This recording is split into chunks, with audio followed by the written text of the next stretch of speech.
You know, every time we start these things, it's like brand new. You know, I never know what to say ever. First time, Hey, every time. Sorry. yeah, except yes, it's Johnny Beane, 5:09 p.m. Sorry, we're a couple minutes late. Dave's fault, and Dave's not even here. Look at that.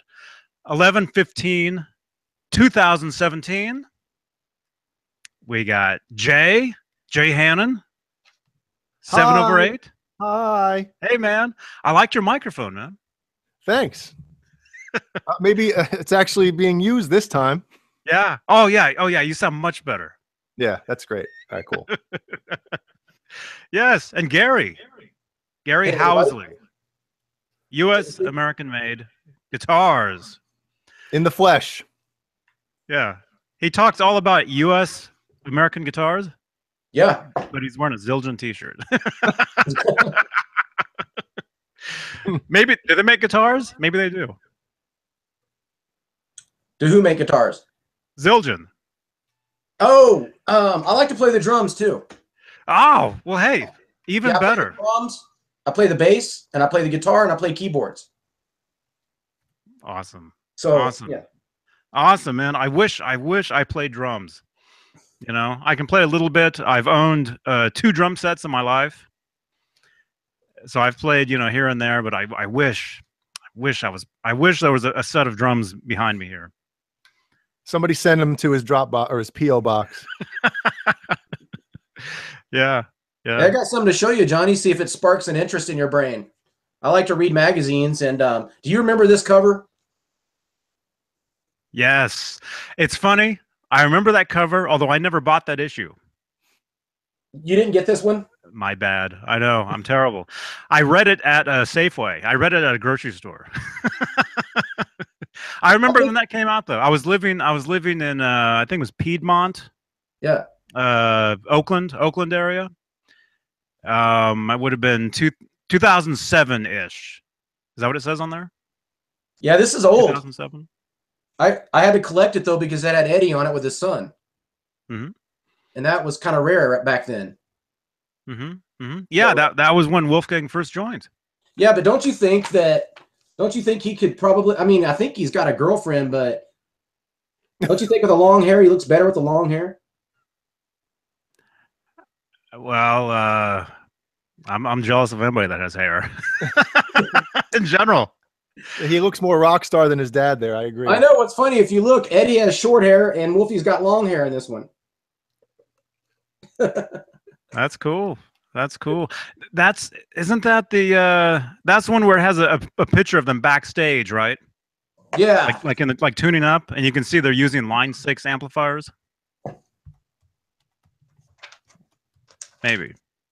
Hey everybody. Hey Mr. BHB. Is that Bruce? Hey man. Jeannie says, hey. Greg Walker, Pris 46, Chris Link. Thank you for jumping in, everybody. Thomas, Showman. I'm reading the live chat room here. Craig, Tone Bolts, Van 1977. Hey, Van, I got your text message. You said you wanted to call me? It's all good, man. Call me anytime. Brent Xerox, Scotty P. Let's see. Wow, there's a lot of what's up, man? Yeah, a lot of people tuning in. A lot of chatting going on. Awesome. Thank you, The Element. Shout out, The Element. Just followed me on Twitter. EVHGEAR shared a link from them today, so go check that out. Showman, Johnny, you are looking rugged tonight. Rugged. That's a compliment. Yeah? Well, this is the only hair I can grow, so I take advantage of it. You got to get a hair hat. Yeah, I'm going to do some major comb over at some point. I'll look like Chewbacca. Have it swooping all the way around. Chris Johnson. Yeah. Yes. So, hey, welcome everybody. We're live. It's a Wolfgang Wednesday. We call this 13 minutes after the hour, wherever you are. And if you dig this stuff, I know we're just getting started, but subscribe to the channel. We go live. Generally, we try to do 3 days a week. Lately, it's been 2. But I kept getting messages from people saying they were having withdrawals because we weren't here Monday. So yeah, I'm here. I'm in that crew. Mhm. You know, it's like, oh, Monday there's going to be a show, and then an hour before you guys are supposed to go live, oh, I'm up in Walnut Creek, and I'm like, you see, we need a little bit more heads up there, Johnny. Yeah. Hey, Jim Guitry. Yes. So how are you guys? How's Gary? Let's just get into it. How's Gary? Well, I'm doing really good actually. How about who is Gary? Let's try that. Who are you at first? Who are you? Who am I? What are you doing here? Yeah, well, I have a website called usamericanmadeguitars.com, and what I do is I interview luthiers and manufacturers as well as players of U.S. American-made guitars. It's that simple. If you play an American-made guitar in your band, I want to talk to you. If you make an electric or acoustic guitar as a luthier or a manufacturer, that's the kind of people I want to talk to about their products and what they're offering. And I like to talk about vintage stuff as well. And to give you an example, I just finished interviewing Joel Hoekstra from Whitesnake just a day ago.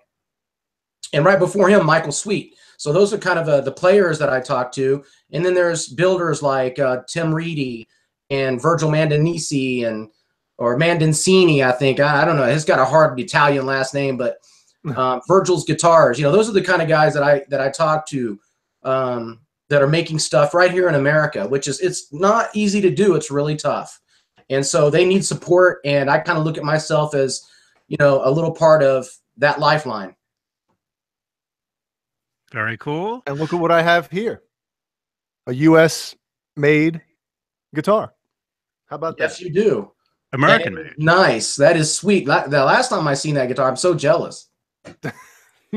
Well, thanks. Appreciate it.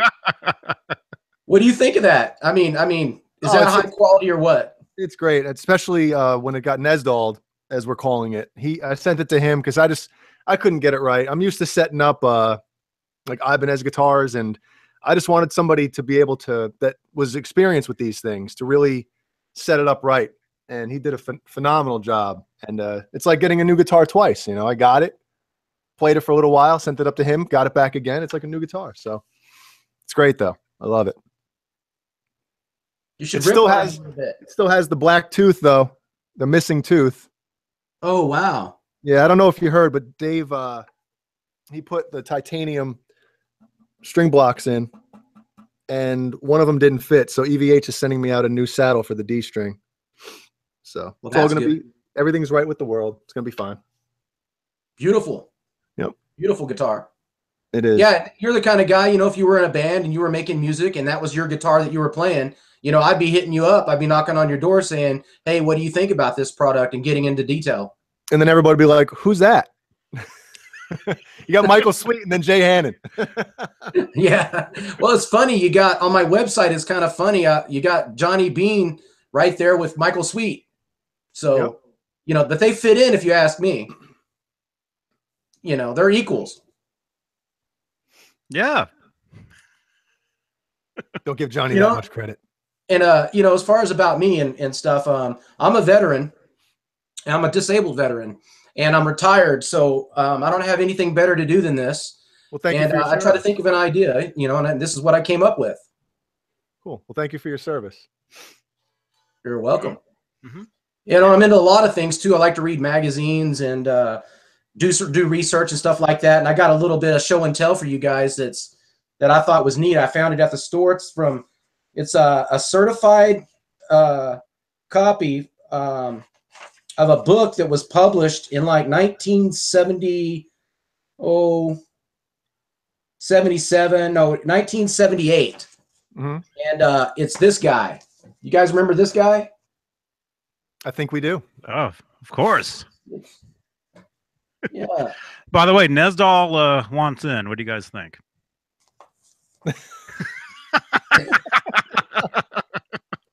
What's the secret password? Well, he did fix your guitar, so maybe we should give him another chance. What do you think? Yeah, we should. Especially me, since I've never been on here before. Oh yeah, Dave, take it easy on Gary. All right. All right. Let me. Yeah. By the way, this is a podcast. Some of you may know. Very cool. Very cool. Been digging the podcast life. That's your next shirt. It's podcast life, bro. Yeah. Hey, Clayton. Clayton rocks. Hey. Hey guys, Oh, my goodness. Hey, Looky there. what's happening? Hey Gary. Hey, Dave, it's good to see you, man. Who's that hanging behind you about to hit you in the head with a guitar? It's my friend Dennis showing me his new Martin guitar. Oh, man, that looks sweet, brother. Thank you. Thank you very much. Made in America, huh? Oh yeah. Yes, of course, yeah. Oh, yeah. That's what I'm talking about. Yeah. Hey, Dennis. Hey, Johnny, how you doing, man? Good. It's great to see you, man. Good to see you too, man. Don't see you much anymore. I know. Yeah. I know. You got to come out here. You grew a beard, man. No, the beard grew him. Yeah. Yeah. I got a little bigger, you know. All right, so listen, so I'll be with you guys in a few minutes. okay. All right? Hey, Dennis, did you not recognize the place when you walked in with all the guitars moved around? Yeah, right? No, it's familiar. It's still very familiar, man. I mean, it's just just minus my guitars and amps. It still looks the same. Yeah, a little dirtier. All right, I'll see you guys in a few minutes. I'll be back. All right. Yeah, he walked in. He's like, huh, Dave, the cool guitars are missing. They're all at my house. Yeah. Dennis rocks, man. Amazing Wouldn't it be player. funny if Dennis is there to get the rest of his guitars, and then Dave comes back on, and there's like one guitar on the wall, and there's no other guitars. They're all Dennis's this whole time. Uh huh. Hey, Michael Bishop. Yeah. Look at that. Randy That's an old Rhoads. one. It's got Crazy Train in it. That's why I like it so much. It's got the tablature for Crazy Train. It's an older magazine. I collect these. And this has got Randy Rhoads on it. Love Randy Rhoads. And I talked to Joel Hoekstra from Whitesnake a little bit about Randy, and he really had a lot of good things to say about Randy Rhoads and the recent passing of David Z from Adrenaline Mob. Very interesting guy. You know, talked about Trans-Siberian Orchestra and the whole production, how that's going, how that works. There's an East TSO and there's a West TSO, and I didn't know that. There's two bands basically.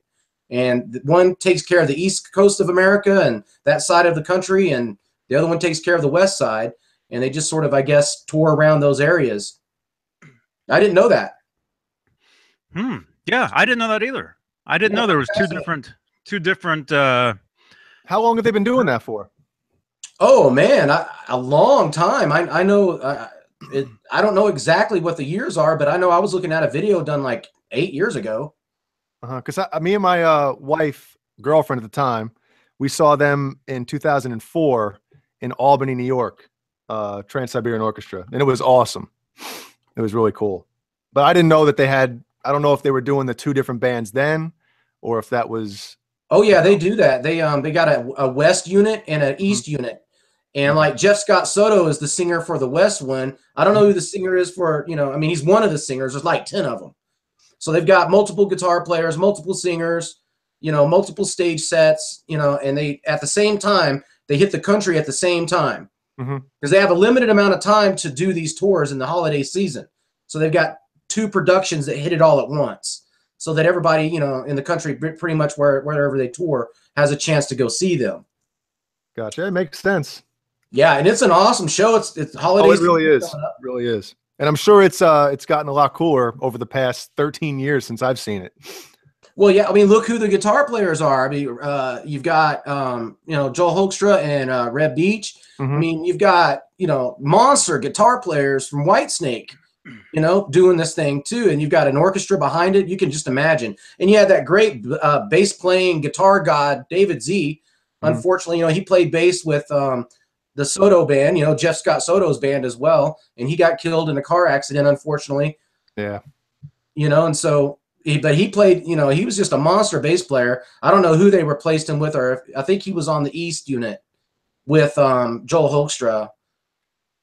So that's very interesting, And also in other news, Stryper, Michael Sweet, they're working on an album right now, and he's actually finished the main part of all the songs. There's 11 on them that's going to be on the new Stryper album. They've got a name. They've got a name for the title track. But they wouldn't divulge to me what that was as of yet. But yeah, Stryper's got a new album coming out, as well as Whitesnake. All the guitar parts are done on all the songs on the new Whitesnake album. The last one was a Purple album. Of course, that's from, basically David Coverdale's tribute to Deep Purple. And but they've got a new album that they've got probably being mixed and mastered right now as we speak. Cool. Awesome. Kenny Dave, come on. Yeah. Oh, man. Yeah. Van, 1977.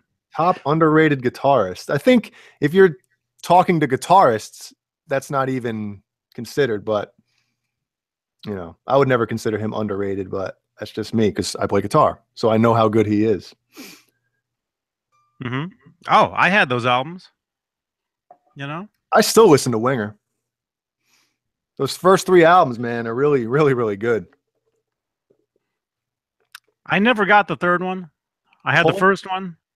I had the second one. I saw them on the tour for the second one. They Mhm. opened up for Kiss. Yeah.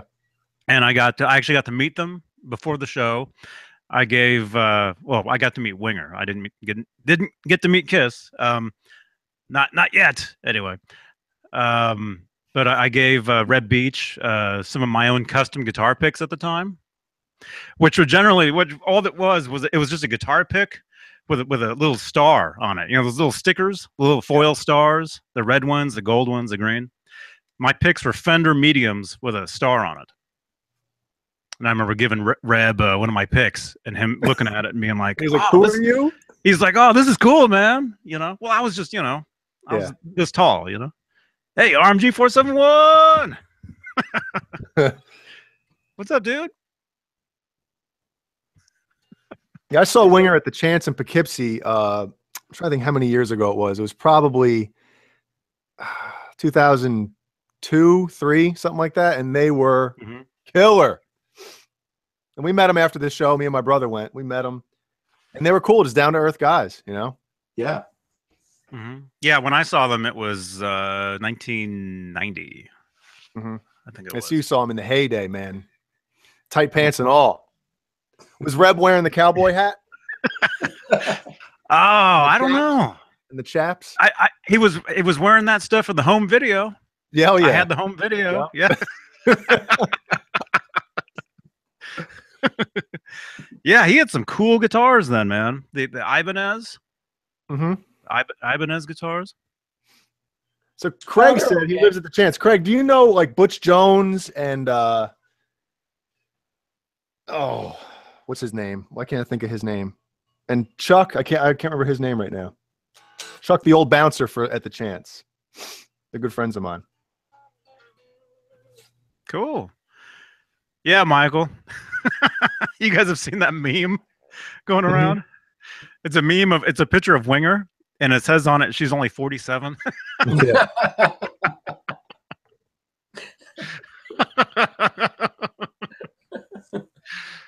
Oh. Alrighty then. Yeah. So what magazine do you have there? Chuck Hicks, there you go. Me? Oh, there's another one. You guys remember that guy? Which one? Both of them? Yeah. Yeah, of course. Yeah, unfortunately, Buddy Guy passed away, right? Or is he still around? I'm just kidding. I'm just kidding. Somebody look Seems that like up every quick. time I talk, I mention somebody that passed away. It seems like Randy Rhoads and Jimi Hendrix. I miss these guys. Mm-hmm. They rocked. Mm-hmm. Oh, they still rock. That's Yeah. that's the great thing about recording. Yeah. About this video is this will live forever. You know, unfortunately, you know, for this video. But as far as CDs, records, you know, Yeah. I mean, look at this CD I have. This CD will live forever. You know, Revenge. What is that? I Well, no, what is love that? that CD. I bought this. I was on tour years ago, and I think we played a radio station or something, and and this place was selling these CDs, and so I picked one up. I bought one, and you see it comes with earplugs. 20 ways to calm down your noisy neighbors. And so it's just sound effects. If you can see That's that. great. It's basically a drill. It's some of those I can't even Unhappy read. dog violin practice track. Hey, it's made in USA. It's all backwards to me. So, but yeah, Look at that. It says made in USA right there. there you go. It's made USA made USA. CDs. But yeah, I thought it was hilarious, and so I just bought it just to have. But it actually has all the sounds on it.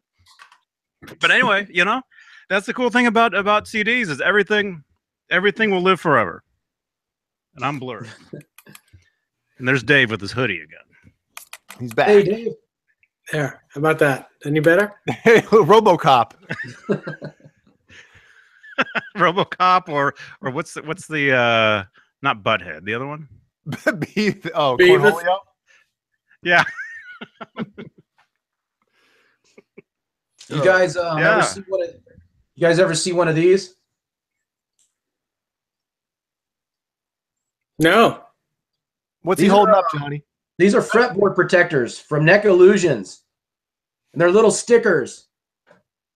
You stick them on your guitar neck to protect the frets. And I had this custom designed, my own design for one of my Japanese guitars that I have. So I just wanted to say that I'm not anti anything. I love American-made guitars, but I will buy and play guitars that are made overseas if they're badass. Excuse my French. Can't say bad on here, man. Remember I said you gotta stay positive. Do you have any guitars next to you that have those on them? Or They you know what? Steve Vai actually has these on his guitars, a lot of them. A lot of his are really done though for real inlay, but he does have his own line of Neck Illusions neck protector stickers like these, and they peel off and you just stick them right on your neck there, and they peel off without leaving any residue. And they're very protective. They feel good. It's just a really nice, it's some kind of patented material too. It's like, it's not a regular sticker. So it's, you know, you might think, well, that's going to wear off in 2 seconds, but no, it actually protects the fretboard. And you can have them custom made designs, your own design from their website at Neck Illusions. And they sent me these to try out on my guitars. And I'm going to do a review on them. And so far I put one set on and I love them. I think they're great. And I can see why Steve Vai likes them and backs them up. how much did they pay you for this? Nothing. I'm joking. I'm just joking. Nothing. I just, my guitar I felt it looked a little plain and I wanted to spruce it up and I found these. Cool. Yeah. Mm-hmm. Nothing wrong with that. So, like if you wanted to, for instance, Dave there could have stripes put on his neck. That's funny. I bet Eddie would allow that. I'm sure he wouldn't. Yep. I have something like that. They were just stickers, and I put them on each fret, and the sticker was each note. Yeah, So those are great. So I've got a guitar neck that has all the notes on it. That's I did awesome. did that years ago. Do you know them all now? Yeah. This is Johnny, by the way, if you're listening to the podcast. Over. Yeah. Yes. So Dave, what's up, man? What's going on? Good. Good. Was enjoying your texts My texts. all day, or was that Ron? Was that Oh, Rob? Dave. Yeah, I tried to stay away from all those texts today. Starting at like 4:30 a.m. 4:30. Yeah. He's got to stop that stuff. Stop that. Yeah. Well, it's cool. I mean, what he has going on is cool. I mean, I But couldn't it wait until like 9 a.m.? That's still too early. Yeah, well, of course it is. But I mean, my goodness. So, Dave, I have a couple pictures of that guitar I was telling you about earlier. Yeah. A buddy of mine, really close friend of mine, purchased a 1992 Ibanez Universe on Reverb today. It's the black and green one, kind of like the one I have. Uh-huh. And here's it's dark. Let me turn the bright. No, Oh, it looks like the pick guard is swirled. yeah, pick guard is custom, which is kind of cool. Mm-hmm. That look good. That, and then here's a close up of the. It's pretty neat. Yeah, that's cool. Yeah. So I'm having the guy that's selling it ship it directly to Dave to make sure that everything's copacetic. mm-hmm. So yeah, he's excited. That'll be fun. Yeah. His headstock actually says Universe on it, unlike mine. So Well, Yeah. if he really wants to take the Universe off, no, he does needs not. to do- He does not. Okay. I mean, because that you can just take that off with a toothbrush. Really? Yes. Huh.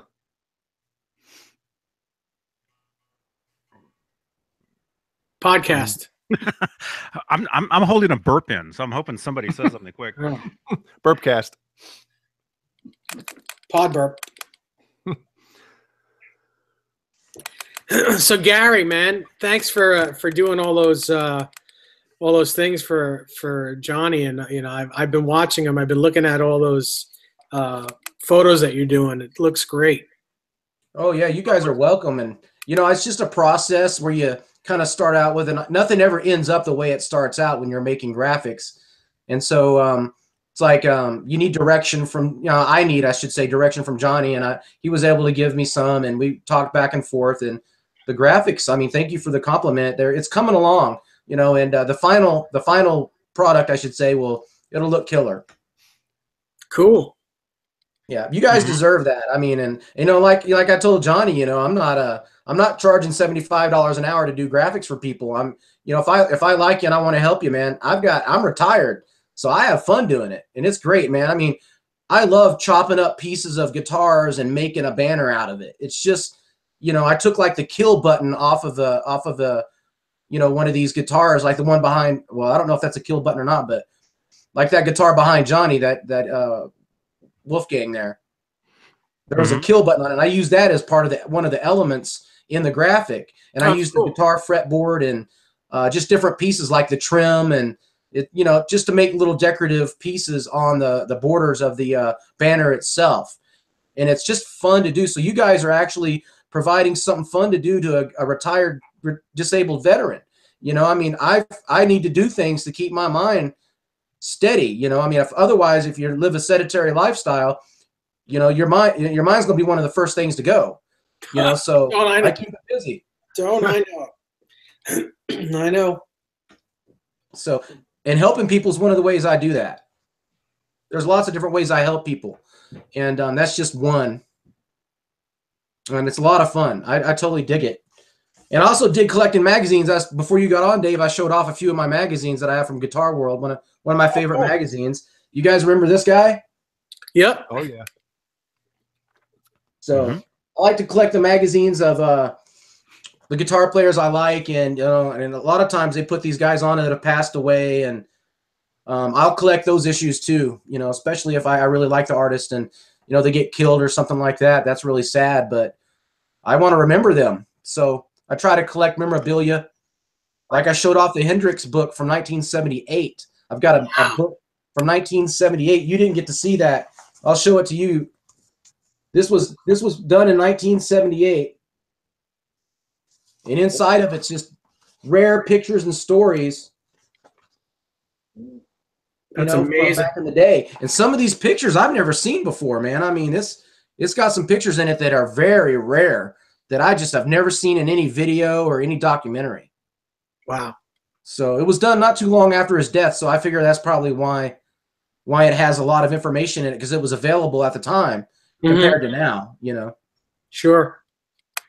Wow, that's crazy. Yeah, so I love collecting magazines, and I love collecting tribute magazines and anything to remember my fallen heroes by. It's almost like I lost a brother in a foxhole. Mm-hmm. So that's how I take it. That's heavy. Mm-hmm. Yeah, it's kind of heavy, and that's just a side of me that no one knows. And I was told that if I was going to be on your guys' show, I should talk about myself a little bit, because I never do that. Yeah, you don't. Yeah, so I thought I'd open up a little bit, and I told Johnny before you got on, I'm a disabled veteran. I'm retired. I don't have anything better to do than interviews, gear reviews, and music news. And so that's what I do with USAmericanMadeGuitars.com. Is I keep myself busy that way. And trust me, it is hard work to get these interviews. It's not easy at all. I mean, if you think you're just going to jump into this and call people up and talk to their managers or talk to the artists themselves and get an interview, you're sadly mistaken. I mean, I hit a lot of misses, more misses than I do hits. But when I do hit, lately it's been really big, because like I told Johnny, I'm new. I'm very new on here. So I still got a lot of knowledge to gain. I still got a lot of experience that I need to gain. I got to get better at speaking. When I look at my videos, they're just horrible. They're terrible. I mean, I suck. Well, you're always your worst critic, but that's okay. Yeah, I'm trying to get better, and I look back at them and I'm just like, oh my God, what was I? I'll give you an example. Michael Sweet, huge interview. First thing I say is, I've got Michael Sweet from the band Stryper and Lynch Mob. Foot and mouth. He's not in Lynch Mob. Yep. Because I was thinking Sweet and Lynch, and it came out Stryper and Lynch Mob. That's just, and he was quiet for a second, and he just mulled right over it, So I was lucky that he was so gracious, because Michael Sweet could have said, Gary, what are you talking about, man? You get up drinking this morning or what? Call disconnects real quick. Oh, You'd have to do two voices. Did you say anything to him after the interview? Like, hey, man, I know I botched that. No, I went 5 minutes over his 30-minute allotment, so I got off as quick as I could, but he gave me 5 extra minutes. Whenever you get these interviews, you see, they have a slot. They'll do, like, for instance, Michael Sweet will do 3 interviews in a morning, okay? Mm-hmm. So Monday morning, he's going to do 3 interviews, and he's going to start at 9, then he's going to go to 9:30, then 10, 10:30, then 11, that way, you know what I'm saying? And that's it for the day. And he does it regularly, not every day, but he does regular interviews. But to get in that slot, dude, it's jumping hoops. You really gotta get in there and work it and talk to the management and try to get in. It's tough, man. For 2 weeks, I kept missing it. Then I finally hit it. But if you want to know a little bit of insight on what it is to do this kind of stuff, let me tell you, man, you gotta put your nose to the grindstone. You gotta have nerves of steel. Mm-hmm. These people, they don't play around. No, they don't. Well, it's their livelihood. This is it's what they do for a living. So, they're not gonna. It's not playtime. No, and especially when, for the most part, when you hear these interviews with a lot of these guys, they're answering the same question over and over again. So, you can understand how sometimes they're like, oh, got to do another interview now. Exactly. And when I did the Michael Sweet interview, you could tell he was tired, man. And it was the last interview of the day, which is probably the worst slot, which is par for course for me, I guess. But, fortunately, I came back pretty strong with the Joel Hoekstra interview, which was really a good interview. Nice, strong interview. I'm proud of it. So, I was able to bounce back, but it's a learning curve whenever you're new at this. And, you just go from average guy to, who worked at a newspaper, such as myself, to doing this. It's a whole different ballgame live. Yes, of course. Mm-hmm. And I make mistakes. Yeah, we all do. But if you don't learn from them, that's where the problem is. If you don't learn from it, and fortunately, I've got a mentor who watches all of my videos and critiques me every day. And believe me, he lets me have it. Johnny Beane? No, no, Johnny Beane's very encouraging, and he's encouraging as well. But my mentor, what he does when he critiques me is he just tells it like it is. I mean, he doesn't pull any punches. He lets me know what I'm doing wrong. And so I try to work on that and try to make it better. But yeah, it's a learning curve, and I'm not quite there yet. So, I appreciate anybody that listens to me and, leaves a comment or if, follows me or what. I appreciate it a lot because they're going through some growing pains with me. There's a lot of guys out there much more knowledgeable than me on gear, such as Dave Nesdahl and Johnny Beane and, you guys, for example, way more knowledgeable than I am on gear. But, I kind of try to stick to the interview thing more than I do the gear thing. Right. Well, and thank you for the compliment, but you should watch some of our really early shows because you'll really get a laugh out of them. They're pretty horrible. I'm going to do that. They're pretty horrible. Johnny will tell you first right. It's back when Dave had hair. Remember those videos? No. And Johnny had no beard. Looks like a completely different person. Yeah. Back when Johnny had a sense of humor. Oh yeah.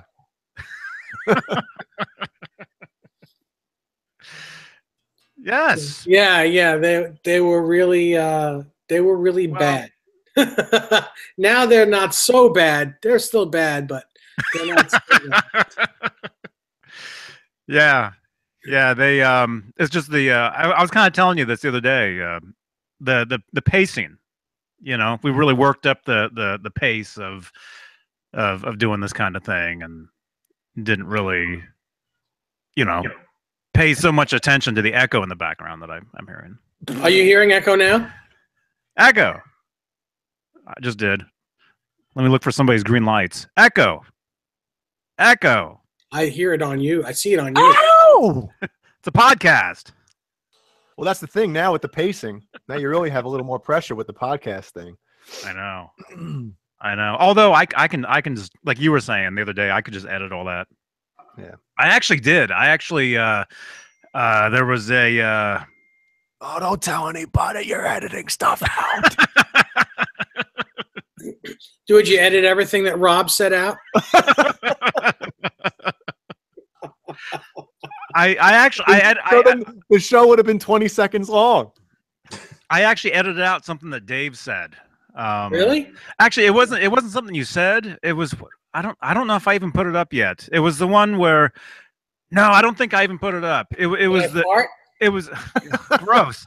It was the episode right before we started putting them up. Because Jay's been giving me some info on the podcast, life and everything. And so I was going to put up the previous episode, and that was one of the ones where right when we started, your phone goes off, the bell. Yeah, So there's this loud bell, and it's super loud. And you're like, how do you like? You're like, well, my phone is sitting right near my computer, but I have it on silent now. It's always on silent now. Mm-hmm. Wow, look at that screen. Yeah, it's my guitar. What do you call it? It's my guitar. One of my guitars. Man. Yeah. It's this one. Right there. Mm-hmm. Uh-huh. It's a podcast. Yeah. They can't hear where you're pointing. Well, I pointed right into my nostril. Hey, Jason Mello. Good evening, gentlemen. Just finished last treatment of chemotherapy and watch you guys. Awesome. Good for you. Yeah. Cool. Thank you. Thank you for taking the time to look at this. Yes. And listen if you're listening to the podcast. So Gary, what's your favorite Van Halen album? I see you're a Dave guy. What's your favorite? If you were on the island question, here it is. If you were on an island and you had one Van Halen record, which one would you choose? The one that he could listen to on his Okay. Well, I got to be a little bit different, you guys, because I would just take the best of both worlds, greatest hits album with me, and I'd have it all. No, I can't do it. Come on. With that one album, I'll have all the hits. But he said album though, and that was never released on vinyl. No. I don't know. All right, so one Dave and one Sammy. How about that? One Dave and one Sammy. I don't have a favorite album, but I do like Dave better. Mm-hmm. I really don't have a favorite album from Van Halen. I listen to all of it, and I just can't just draw a blank. See, Gary even likes Dave better than Johnny. Dave Nesdall? David Lee Nesdall. I mean, don't get me wrong. I love Sammy Hagar. I love 5150. Matter of fact, I don't know if you guys have ever seen the pictures on my Facebook, but I've got a truck. The front clip of my truck and the back tailgate is striped 5150. Oh, that's cool. Yeah. So I get a lot of compliments on my pickup truck's red, so I get a lot of compliments on my Van Halen truck. Mm-hmm. Nice. Oh, that's cool. Yeah. That's how much I like Van Halen. I literally striped up my truck. Very cool. I was having a conversation about this a couple days ago. Isn't it amazing that Van Halen, all those years and all those albums, to be able to continue to write amazing music for basically virtually their whole career, or Eddie's whole career. And then you get most bands, they got one lightning in a bottle record, and then the second one that's really good too, and then nothing. But Van Halen has been able to, every album, great. And that's something. It's hard to do. Mm-hmm. Podcast. Yeah, they're great. That's why we're sitting here talking about this stuff. Mm-hmm. If it wasn't for the music of Van Halen, I would not know any of you guys. What? Although I might know Gary, but Dave, I never would have met. He has such a sickness to this. Yes. Loves it. Loves it. Look at that. Ooh. Look at that. If you're listening to the podcast, he finally stuck some stickers on his guitar, which he said he would never do. And You're right. I always tell him eventually he will. And he did. Yeah. Yeah. Show that. Can you show that again, Dave, please? There you go. Well, that looks great. Well, thank you. I also have them on my green one. Hmm? Oh, I love the green one. If you're listening to the podcast, Dave is holding up a PV Wolfgang guitar, and it's got 5150 decals on it. And it looks like the guitar that Eddie. It looks like Eddie's main guitar during 98 to 2004. Yeah. Mm-hmm. Or 2005. 2000. Yeah, probably 2006. 2006. I think he was playing that. Mm-hmm. It's so hard to get these stickers on straight because this body is curved. It's not really. You can't really put the stickers on even. So that it's very weird. But yeah, I'm with you because I was holding up. Not that I would do this, but look at that. It's completely it just looks so weird. Especially when you have the white background, you can really tell, how crooked, or not crooked, but not completely straight rounded, if that even makes sense. But these numbers are even bigger than those. Yeah. So Mhm. there's no way to get them on here because underneath the trim, Yeah. it's like there's like a cutout, and you can't really get the numbers there. You know, it's just they got to sit where they're sitting now. And I studied, man. I looked at his guitar left and right to try to get it even. I mean, it looks like his guitar and his are uneven because they're just you can't. There's no even way to put these big numbers on there. Where did you find those stickers? These I got at Ace Hardware, and they're the exact same ones that he has on his guitar. Wow. Didn't know that. I got to get some of those. You need to get the guitar first. I had the guitar. I had it. Yeah, Michael Smith needs to get those numbers. Michael Smith. Yeah. Yeah. Yeah. Those are cool though, man. I do like them. I prefer the look of the stickers on that guitar over the stickers on the green. My personal preference is, yeah. Can I get you guys to do something for me? Sure. Either one of you, Dave or Jay, either one, hold the guitar up so that we can clearly see where it says "Made in USA." Oh, geez, I don't think it does say "Made in USA." No, Does I it? don't think so either. Oh, doesn't say "Made in USA" They on didn't it. do that, did they? Nope. Nope. I knew that. I just wanted to show you. You got us looking like a bunch of yeah. The only Dave, where's the on those ones? Where's the serial number? It's on the back of the headstock. Yeah, I wish he continued to do the It's signature. right there. Yeah. Although it's upside down. And then mine, not that you're probably not gonna be able to see that at all. They put them into the wood. Oh, Yeah, same thing. It's indented in the wood, but in the back of the headstock. Yeah, I wish he did the signature in these too, because that is awesome. That's really cool. yeah. I like the signature look. Yeah, me too.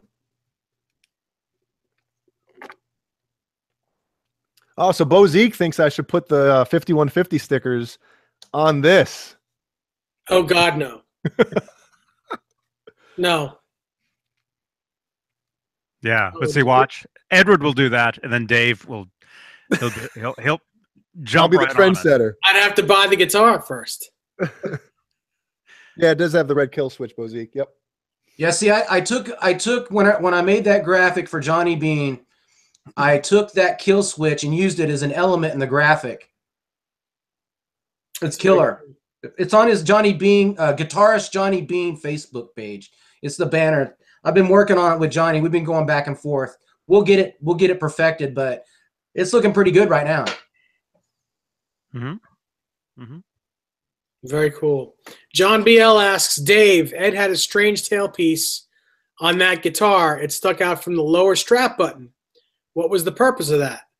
Well, it was a flange that was I have one on my striped Wolfgang. It held a mic cable that was about, I don't know, 18 inches long. That's what she said. That would his guitar cable would be attached to that, so that when he jumped, it would be out of the way of his legs and he wouldn't get tangled up in it. Mm-hmm. Because yeah, he was using a cable on stage, a super long one. Yeah, like a 50-footer. So he could run around the entire stage. And what was it? What do you call it? Is it XLR? Yeah. Is it Mhm. the attachment? Yeah. Yeah. It was definitely one of those. Mm-hmm. Yes, podcast. Yeah, no problem. Kenny Dave, you got to go to the Eddie Van Halen store. What's the website to get these stickers? The official stickers. EddieVanHalenStore.com. He should have that on the package, but he doesn't. He just has these are the officially licensed 5150 stickers from his store. Mm-hmm. Well, it does say EVH. Yeah. But I'm saying as far as it should have like the actual website address. Does it have it on the back? Nope. No, it does not. Because it looks like Fender is on here. Yeah. Mm-hmm. Looks like Fender owns part of it. Yeah. Yeah. Well, Fender is what makes everything EVH. Yep. Yep. Probably has like a Scottsdale address on there. Yep. Does it? Maybe. I'll tell you. No. Let me see. I've got the Let me same. see. Everybody, have- everybody are you has all- the same. Everybody has the same thing here. Where'd you put your stickers, Johnny? They're right here. I still haven't. Oh, I got to put them somewhere.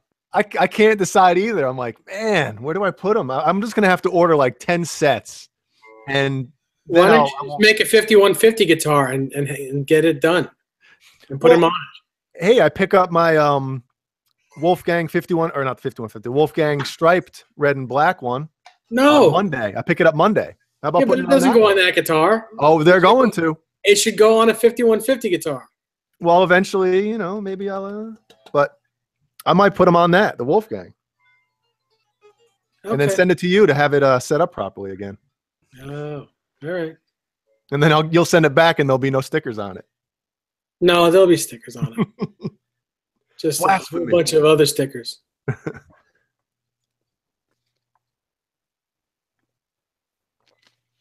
Anyway, As far as the 5150 guitar, you guys were talking about this a few months ago on one of your shows about the paint color of the original 5150, and they don't make it anymore.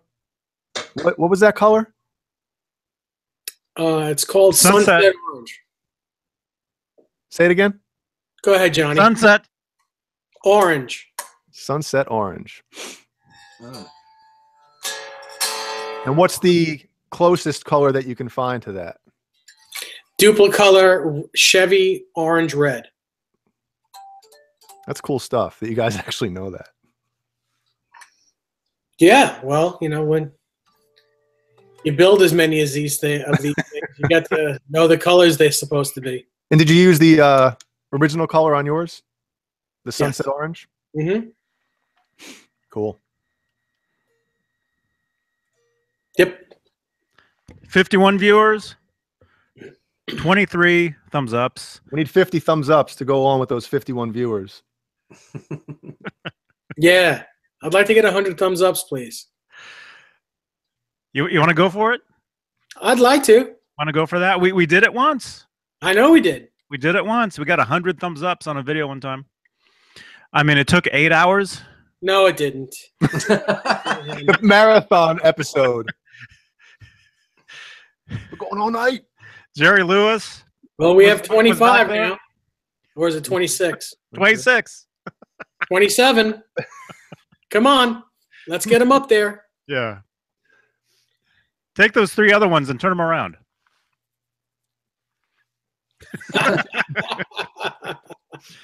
Yeah, I've got somebody's went through all my videos the other day, and I think I might know who it is, but they just went through each video and checked a little thumb down on each one of my videos all the way across. Oh, I told Sorry you. about I apologize. Me and Johnny both did it. We're sorry. You told me it would happen. But we only count as half a thumb. I so- told you I would do that. I had an inkling. It's okay. No. Yeah, we were talking about that. It counts. It still counts as an engagement. So I don't Yeah, think it doesn't it's matter. still I good. mean, it means you got views. It means somebody's was watching, and that's all it takes is that they're watching. And you know, Yeah, and that's a shock in and of itself, right there. Anybody would watch my show, but a couple of people came over. Well, when I listened to your interview with Johnny the other day, Gary, he said it. He said, you know, the more you put yourself out there and the more people you have watching, that's going to happen. You just got to say, you know what? Mhm. Yep. Mhm. I mean, the more, yeah, the more of an audience you get, the more people are either going to love you, or the more they're going to hate you. There's no, maybe there isn't in between, but you get everything all at once, and you just have to accept it. And you know, I got some mean comments the other day on our previous video. you know. But I didn't respond, Mm-hmm. you know. Right. I'm taking your advice. Believe me, I watched you guys before I even started doing this. You guys were a big inspiration to me. And really, if, for people to start a channel like this, it's not that easy.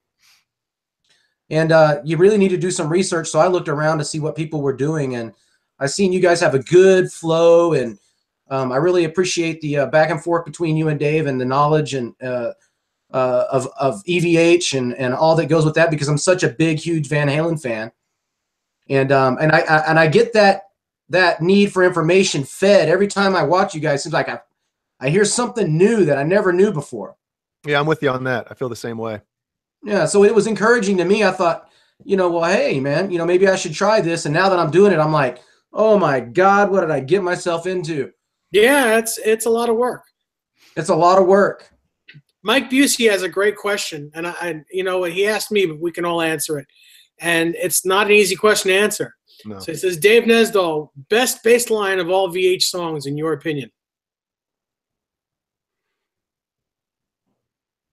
That's hard. It's very hard, but I can think of one right off the top of my head that is pretty amazing. Push Come to Shove. Oh man. Was that the one you were going to think of? Well, that's the first one that comes to mind. Yeah. And I knew some people. Oh, way back in the day, way back in the early '90s. These friends of mine were making what do you call it? Local TV back in the early '90s. Public access. Public access television. Remember that? Oh, I had man. some friends. I actually had a lot of friends that had TV shows. You had a lot of friends? And I used to have friends, believe it or not. And anyway, they did they were doing a bunch of skits basically, and one of the skits was a play on the old 900 numbers, those commercials at night, and that the beginning to Push Comes to Shove was the music they used, that bass line. Yeah. Yeah. So funny. I think it's such a hard question to ask or to answer, because some people, you listen to Van Halen and you get so mesmerized by the guitar playing, sometimes you don't even pay attention to the bass line, and then when you do, you're like, wow, that's a really cool bass line going on there. Well, that's the good thing about having a great rhythm section, is if you're not really paying attention to the bass line and you can still bop your head, bass player's doing exactly what he's supposed to do. Yep, exactly. Yep. Mm-hmm. Cricket. Huh? Cricket. No, instead of cricket, you say podcast, and that wakes everybody up. Podcast. Realize that I have a lot of work to edit this thing together.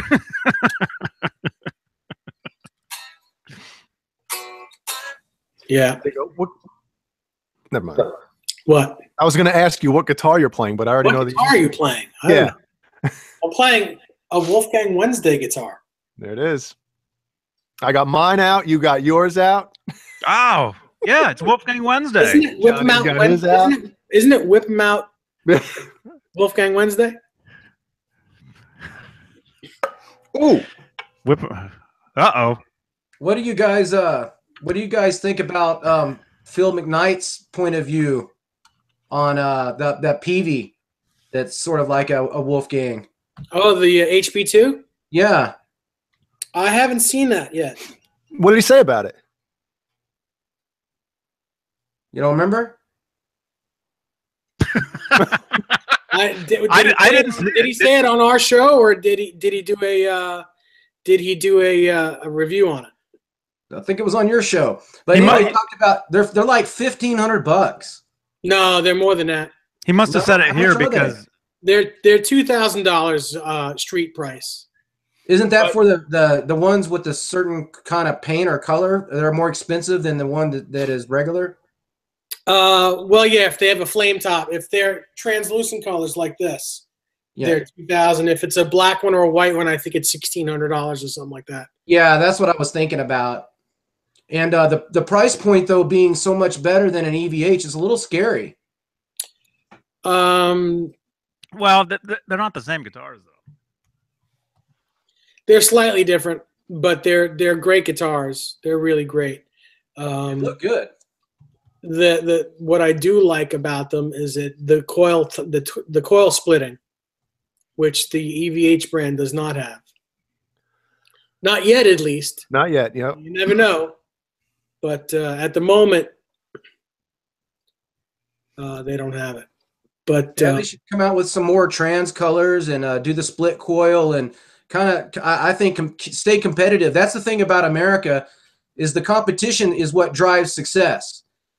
And these companies, they need to keep up the competition and try to constantly get that edge and drive, you know, progression and technology forward. And I've seen a little bit of that with that new ratio tuning keys that he was talking about on your show. I thought that was fascinating. Mm-hmm. By GraphTech. Yeah. You ever try those, Dave? No, I haven't. I think GraphTech makes some great stuff.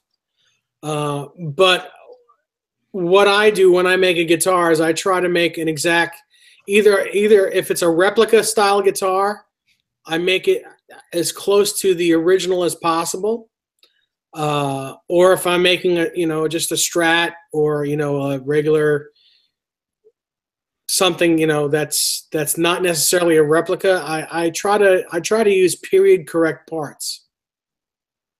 And what I mean by that is if I'm making like a early to mid 60s style Stratocaster, I'll use the Clousons that they had on the guitars originally. Whatever reissue version of it that you can get. Are you working on anything right now? No. Just my health. Working on my health. That's about it. Good for you. I am too. I'll probably have at least another day or two. That's good. Yeah. That's good. We should all have a couple days. Could be a good couple of days. Mm-hmm. That's for sure. But you're right about the competition thing, Gary. There's only one company making guitars. Who do they have to, impress? Everybody's going to buy them. Yeah. I think what I was trying to say was competition drives innovation.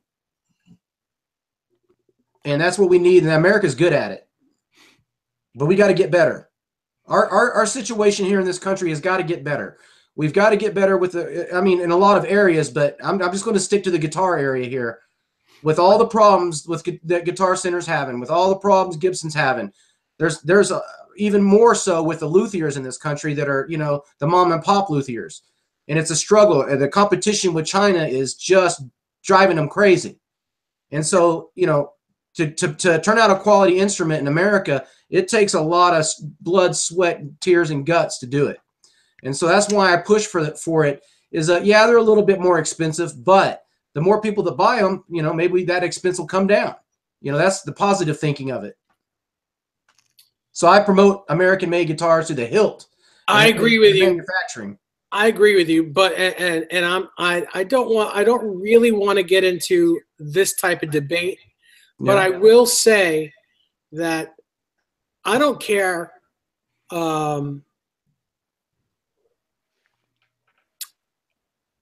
how inexpensively a guitar could be made in China or whatever. The quality, no matter what, I just don't think that an export guitar can match the same quality as an American-made guitar. I just don't think that there are the same type of craftsmen. It's true. There certainly isn't the same machines that were used in the golden era, which is the late 50s. And that has a lot to do with a really beautiful quality made instrument.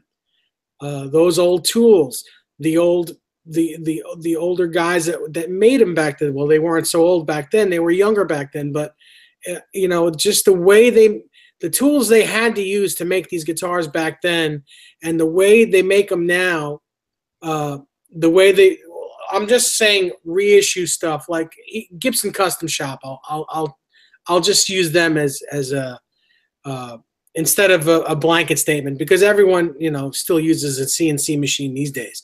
Right. But like the Gibson Custom Shop to get a 59 reissue Les Paul now there's a lot of hands-on again. It's very similar to the way it was in the late 50s.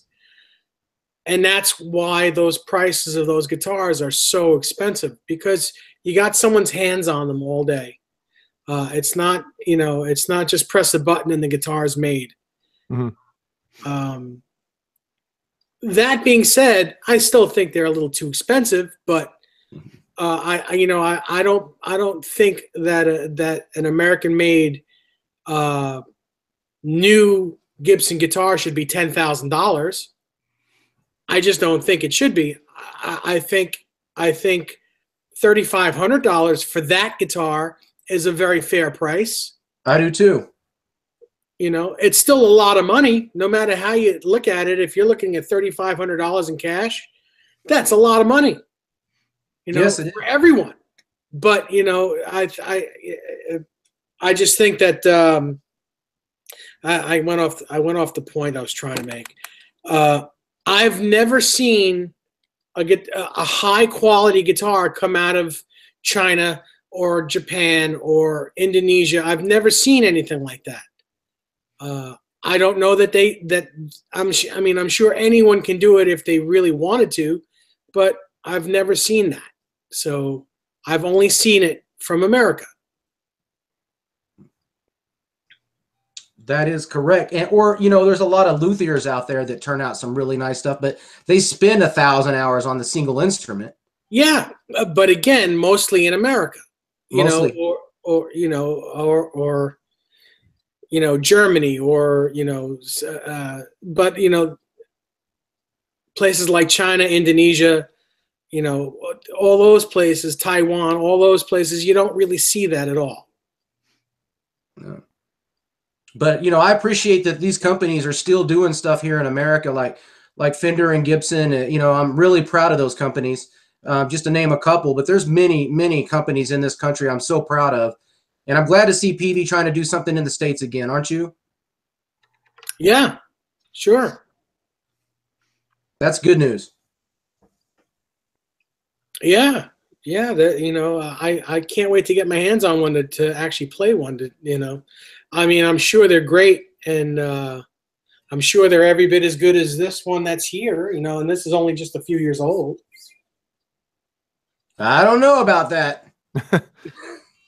I think PV realizes that if they put out that guitar, they have to make it phenomenal in order for it to compete with the EVH brand. Exactly. So back to your point about competition, Yep, exactly. And I love that. I love that about America, that we do that here. Every year better cars are being made. Every year, better this, better that. I love that. It's just great. Innovation is awesome. And I hope I can go to NAMM and visit NAMM one of these days and see you guys there. Yeah, that'd be really cool. Hang on a second. You see a lot of the innovative products at NAMM, right? Yeah, there's a lot of innovative products, I'm sorry for not answering very as quickly. I'm just trying to read some of these comments. Showman Blues, if you want to disagree with me, that's fine. That I have no problem people disagreeing with me, but and I'm not dissing your guitar. I'm not dissing any guitar. Japanese-made guitars are good. I'm not saying that they're not good, but it's not going to be the same quality as even